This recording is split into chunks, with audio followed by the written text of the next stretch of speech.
Welcome to Amazing World Channel. The European Commission doubled down on its support for the paramilitary violence against civilians of all ages in Catalonia, in the debate in the European Parliament today. I watched in growing astonishment as events unfolded. The Commission was represented by Vice President Frans Timmermans, who opened with a statement. He described the referendum in Catalonia as illegal, and the actions of the Spanish police as justified, appropriate and proportionate to maintain the rule of law. He argued that there can be no human rights without the rule of law. I was expecting him to make the concomitant statement that there can be no rule of law without human rights, but he very pointedly did not say that. In the debate, the political groupings of the EU Parliament got to make brief statements through one speaker each, starting with the largest grouping and ending with the smallest.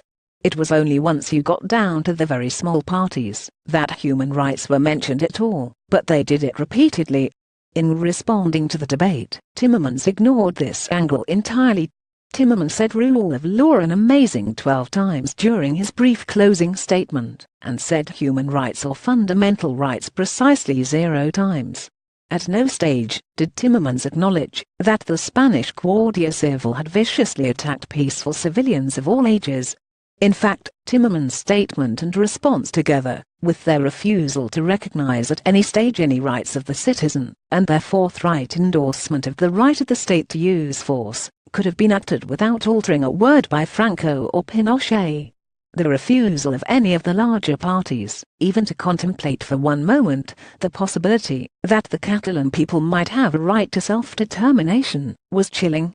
The so-called liberal Verhofstadt, who argued that we know the Catalan majority is against independence so there is no requirement to actually vote, was beneath his veneer of bonhomie perhaps the most sinister of all.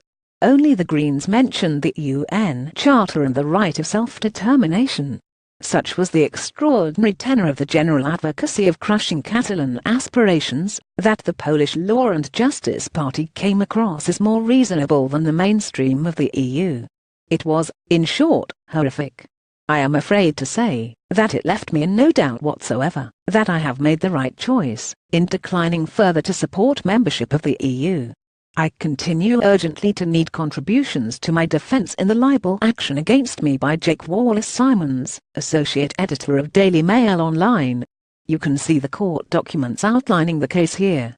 I am threatened with bankruptcy and the end of this blog, not to mention a terrible effect on my young family. Support is greatly appreciated. An astonishing 4,000 people have now contributed a total of over £75,000. But that is still only halfway towards the £140,000 target.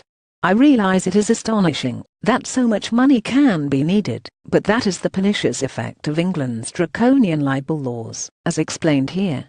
On a practical point, a number of people have said they are not members of PayPal so could not donate. After clicking on Donate, just below and left of the login button is a small Continue link which enables you to donate by card without logging in. For those who prefer not to pay online, you can send a cheque made out to me to Craig Murray, 8914 Holyrood Road, Edinburgh, EH88BA. As regular readers know, it is a matter of pride to me that I never hide my address. Tweet share 0. Reddit 1 Pocket is LinkedIn 0.